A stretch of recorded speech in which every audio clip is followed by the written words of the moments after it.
good afternoon, good evening, good morning, good whatever. Hello, welcome back.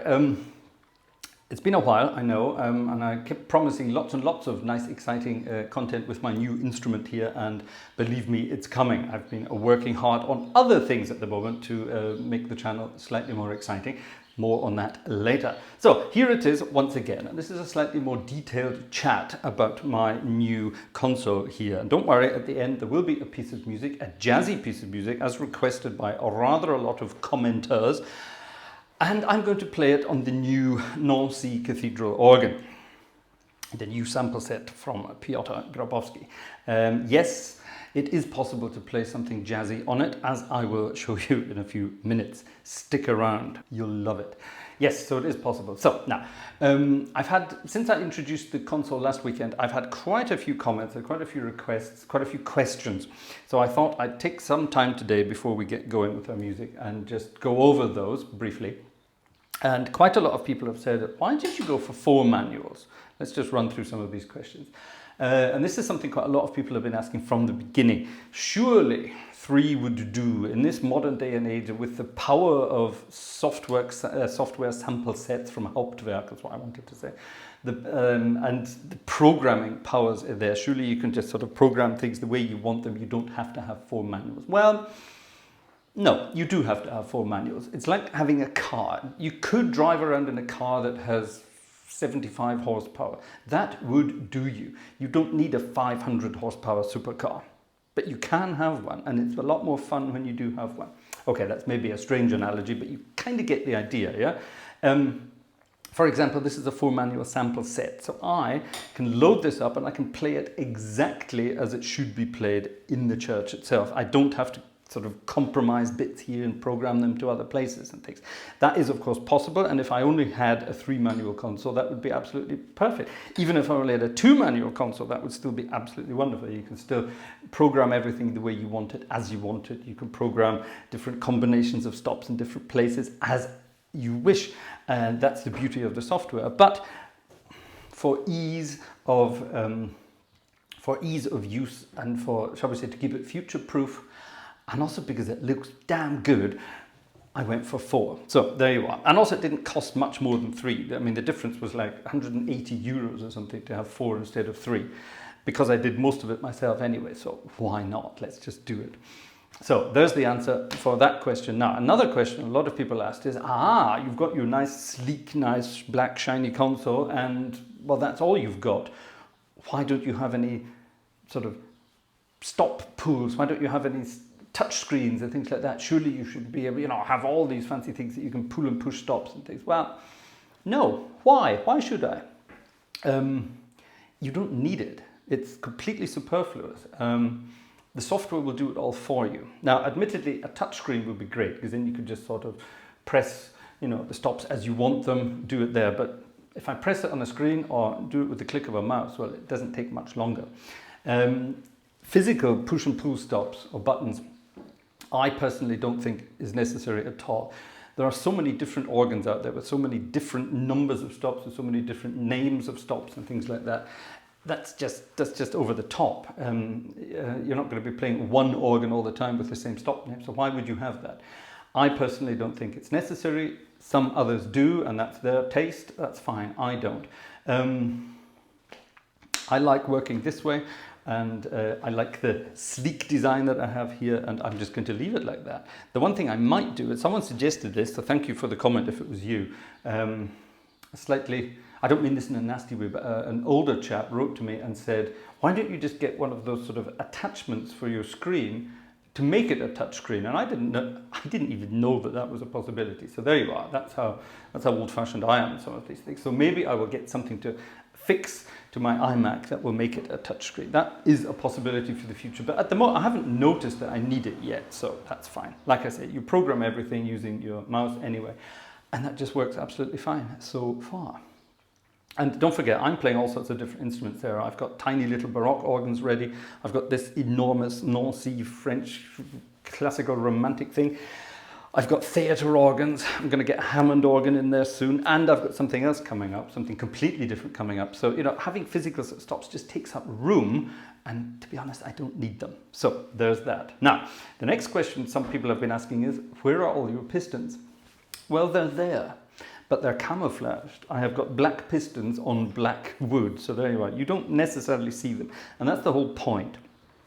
I've got 2 pistons under each manual in the middle.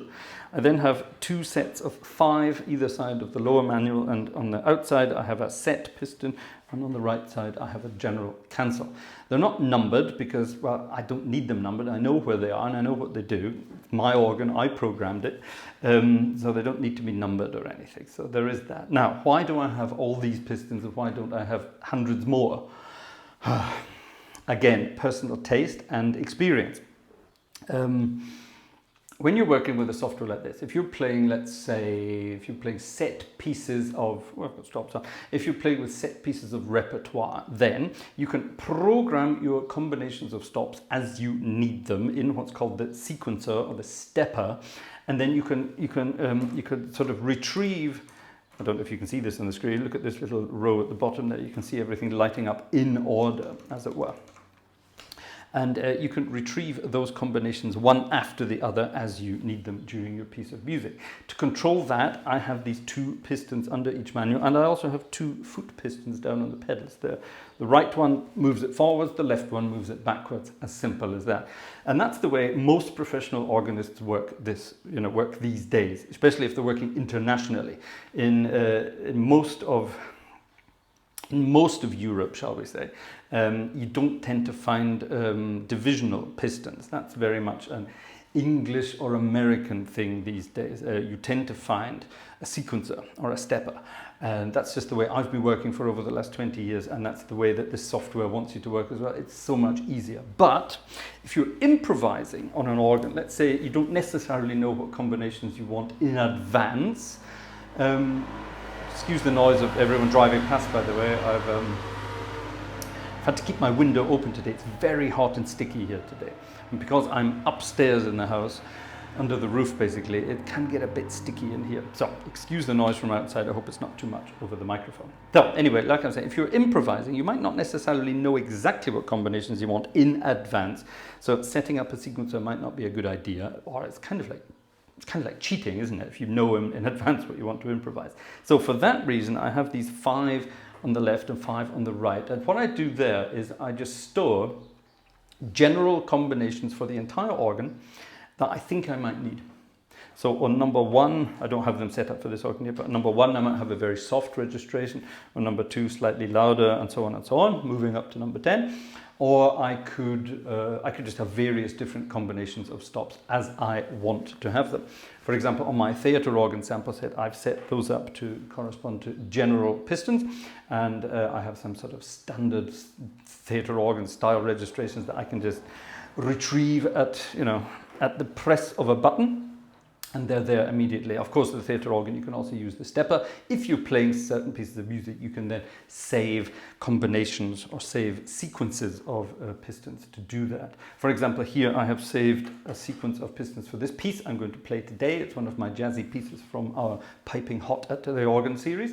And I have saved the combination so I can pull them up anytime I want. Let me show you how that works. I would go here, I could just click on this little menu, and you won't be able to read that, but I have got 1, 2, 3, 4 separate sequences of 4 different pieces that I've already worked on with this organ so far. It's not much, but as you move forwards, I think you can go up to about 64 or 65 sequences per organ, which is great. So there you are. That answers the piston question, and the stop question, and the manual questions. I think that'll do for now. What do you think?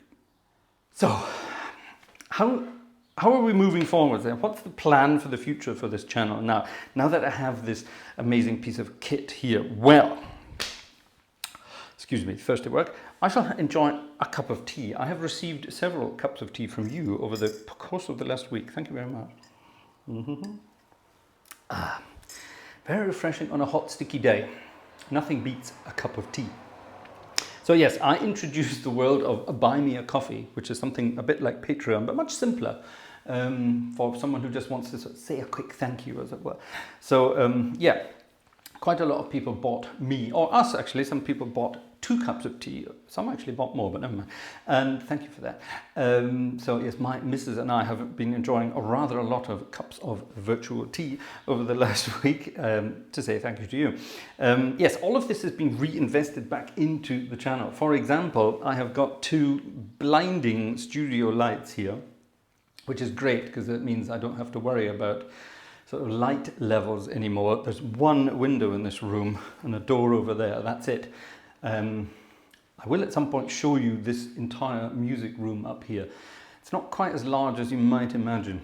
We're right under the ceiling and we've got a bit of a slope, as it were. So I'm at the open end. So there you are. Anyway, yes. So all of that's been reinvested into the channel, and that's right. As I say, I've bought myself some lights, which is rather handy, and I've also managed to stock up on sort of camera angles. One of the things that our Patreon or now Buy Me a Coffee memberships, you can't just buy a cup of coffee, you can buy a membership as well, a regular cups of coffee, as it were. One of those things is online tuition, and I now have five international students, and we have online music lessons. I say music lessons because not all of them are organ students. One of them is just a music student. Basically, we do sort of composition and music theory and all that kind of thing. It's great. It's all possible. We do it from the comfort of the organ, but that's just the way it works. So I've sort of been thinking of ways of getting different camera angles here. I've got my mobile phone here. I've got my old GoPro. I've got another camera. Things like that, and I could sort of install different camera angles and sort of mix them somehow together and feed them into our Zoom sessions that I use for online tuition. So that's something we're working on now. Of course, when I've got that set up, when that's working, and it works steadily and securely, then I will start offering some rather professional looking live streams. Now, of course, our exclusive members will be getting exclusive live streams in the near future. That was a promise from the very beginning. So that's going to be starting very soon, finally. But also regular live streams just for you guys watching the channel as well, where I will do sort of mini concerts or introduce you to pieces of music, or, you know, we'll sit and have a online question and answer session, because there's the beauty of a live stream. You are live with me and I can read the comments and answer your questions online. You even get a mention, which is rather exciting. So there you are.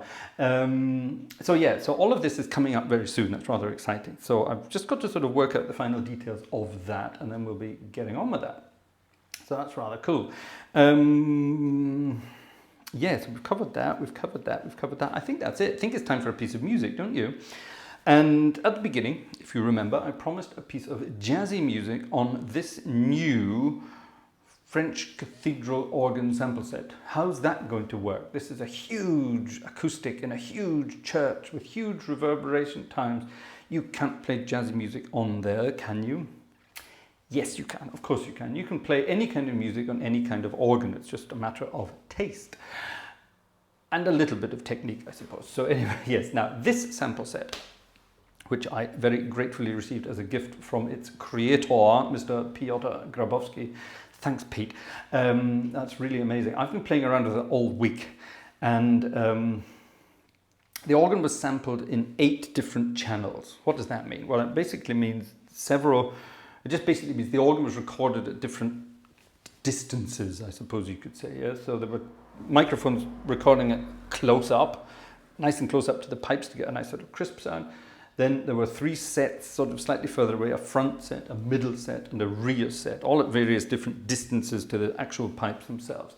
And through the beauty of the software of Hauptwerk, you can get in there and mix the levels, which is great. Now, for last week's recording, where I did Pièce Héroïque by César Franck, I set it up in a certain way that it sounded like a proper French romantic organ in a proper French cathedral, and I think I did a pretty good job of that. But for today, for a jazzy piece of music, I've had to completely rethink that, basically because of the acoustic.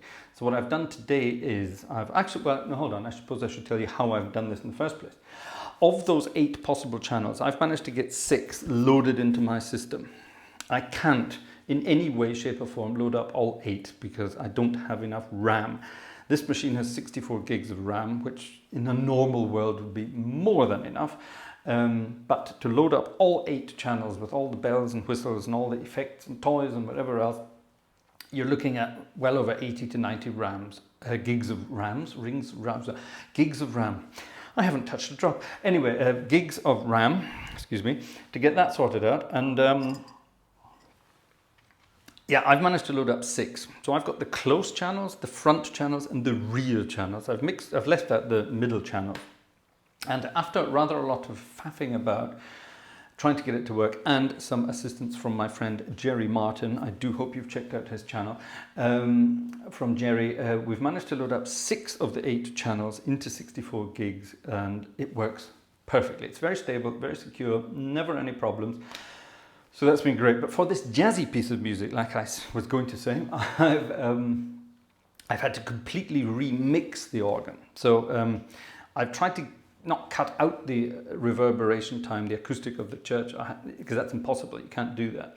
There isn't a dry recording of the organ. That isn't there. But I've sort of increased the close pipes, the close recording, sorry, the close channels, and I've cut back on the front and rear channels a bit just to sort of remove some of the muddiness, I suppose. Now, if you're listening to this on your mobile phone, you're not going to get the full effect. Go and get a decent pair of headphones or even earbuds, or go and get your fancy speakers out, sit yourself in the middle. Because I've used the close recordings pretty high up in the mix, you can sort of hear the stereo separation, the left-right separation of the ranks of pipes, which is rather cool. So I suggest you get some decent listening equipment out and try that. You'll enjoy it. I'm not going to tell you exactly how I mixed it, because those are my trade secrets. I won't be letting you in on that. Again, the registration was carefully chosen to deal with this kind of music. Everyone's calling this a Cavaillé-Coll organ from Nancy. Well, he was only one of 4 builders that have had a go at it over the years. That's not true. There have actually been more doing things to it. I will be introducing you to this organ in more detail in a future video, so don't worry. But it's not a true French Romantic organ as you might think. It's not only a Cavaillé-Coll organ. It was a French Baroque organ. It then became a French classical organ. Cavaillé-Coll turned it into a French Romantic organ. Someone else came along and turned it into a French modern organ again, you know, making it one of those screamy, shouty things in the 20th century. And now they've tried to change it back to the way it should have been in Cavaillé-Coll's time. So it's been sort of mucked around with a bit over the years. But if you're clever with the registrations, you can get it to sound like a proper French Romantic organ. And that's what I tried to do last week for the pièce héroïque. So go back and have a listen to that if you haven't already. See what you think. And then compare it with today's video, with today's piece, which is recorded at very different levels using very different registrations. Right, enough chat. Time for a piece of music. Thank you for listening. Thank you for watching. We'll see you again next time with some more wonderful organ music. Until then, bye-bye.